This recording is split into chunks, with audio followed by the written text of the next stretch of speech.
Assalamualaikum warahmatullahi wabarakatuh. Salam sejahtera bagi kita semua.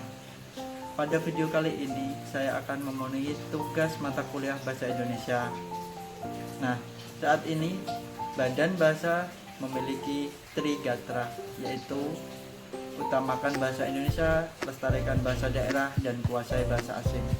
Bagaimana pendapat saya tentang implementasinya di masyarakat Indonesia, dan apa yang akan saya lakukan untuk mengoptimalkan program tersebut bila mana saya sebagai pejabat publik. Dalam Undang-Undang Dasar 1945 dinyatakan bahwa bahasa negara adalah bahasa Indonesia. Penggunaan bahasa Indonesia sebagai bahasa pengantar dalam pendidikan diperkuat oleh ditetapkannya Undang-Undang Republik Indonesia Nomor 24 Tahun 2009. Pengajaran bahasa Indonesia selama ini adalah pengajaran bahasa layaknya bahasa pertama. Anak dianggap sudah memiliki keterampilan berbahasa dasar dalam bahasa Indonesia. Pengajaran bahasa diberikan di Indonesia. Penggunaan bahasa berhadapan dengan keberadaan bahasa Indonesia, bahasa daerah, dan bahasa asing. Biasanya anak pada awalnya akan terpapar pada bahasa ibunya.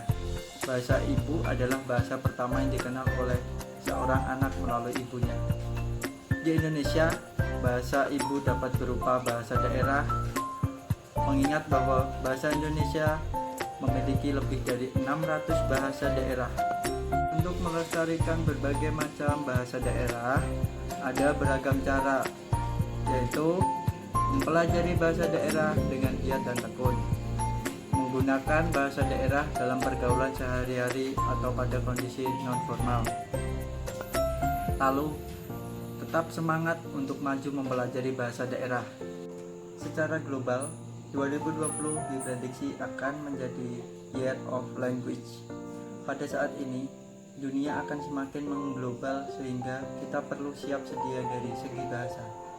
Mempelajari berbagai bahasa asing diperlukan dalam hidup, tidak hanya dalam mengembangkan karir, tetapi juga kehidupan pribadi. Pentingnya menguasai bahasa asing juga akan menolong kita untuk tetap bertahan di kehidupan modern dan global. Umumnya, di mata masyarakat, orang mahir berbahasa Inggris adalah suatu keistimewaan tersendiri. Bahkan, suatu kebanggaan tersendiri bisa menguasai bahasa dunia itu. Kebanyakan masyarakat yang dituntut bisa bahasa Inggris dari kota metropolitan. Kenapa? Karena masyarakat perkotaan memandang bahwa pandai dalam berbahasa Inggris adalah suatu keharusan. Lingkungan pekerjaan dan jenjang pendidikan banyak menuntut bisa bahasa Inggris. Tidak heran, banyak di kota-kota berdiri kursus bahasa Inggris. Ketika di sekolah dirasakan kurang pelajaran bahasa Inggris, siswa bisa mengikuti kursus di luar mulai dari tingkat dasar sampai mahir. Sayang, fenomena bersemangatnya orang perkotaan ingin menguasai bahasa Inggris berbanding terbalik dengan masyarakat perdesaan. Bahasa Inggris di perdesaan malah tidak populer. Banyak sekolah di perdesaan menjadi bahasa Inggris seperti tidak penting. Beberapa penyebab kenapa bahasa Inggris tidak populer di desa, karena guru bahasa Inggrisnya sangat minim.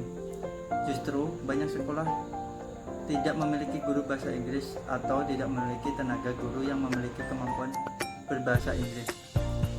Fakta seperti ini menjadikan bahasa Inggris benar-benar asing. Artinya tidak diminati sama sekali oleh siswa di pedesaan. Kalaupun ada yang tertarik, hanya segelintir saja.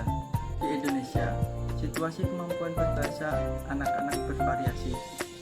Seorang anak dapat disebut sebagai seorang yang monolingual atau menguasai satu bahasa, bilingual atau menguasai dua bahasa, atau seorang yang polyglot menguasai lebih dari dua bahasa. Seorang anak yang dibesarkan di daerah perkotaan ditambah dengan orang tua yang berpendidikan tinggi akan mampu berbahasa Indonesia dan mungkin bahasa asing, terutama bahasa Inggris. Seorang anak yang dibesarkan di daerah pinggiran kota, mungkin dengan orang tua yang berpendidikan tinggi, mungkin pula tidak atau mampu berbahasa daerah dan berbahasa Indonesia. Seorang anak yang dibesarkan di daerah pedesaan dan mungkin terpencil hanya mampu berbahasa daerah. Pada situasi ini, saya sendiri ingin memberikan beberapa solusi maupun jalan keluar dari permasalahan ini. pertama, pada orang-orang pintar atau sarjana sedia memberi pemahaman tentang pentingnya belajar bahasa Inggris dengan cara seperti membuka kursus bahasa Inggris di desa-desa. Lalu kedua, memanfaatkan internet atau HP sebagai media pembelajaran. Karena itu juga bisa menjadi alasan agar masyarakat pedesaan bisa lebih menerima. Lalu yang terakhir, memberikan pemahaman kepada orang tua maupun masyarakat tentang pentingnya bahasa asing. Sekian video dari saya, kurang lebihnya saya mohon maaf. Wassalamualaikum warahmatullahi wabarakatuh.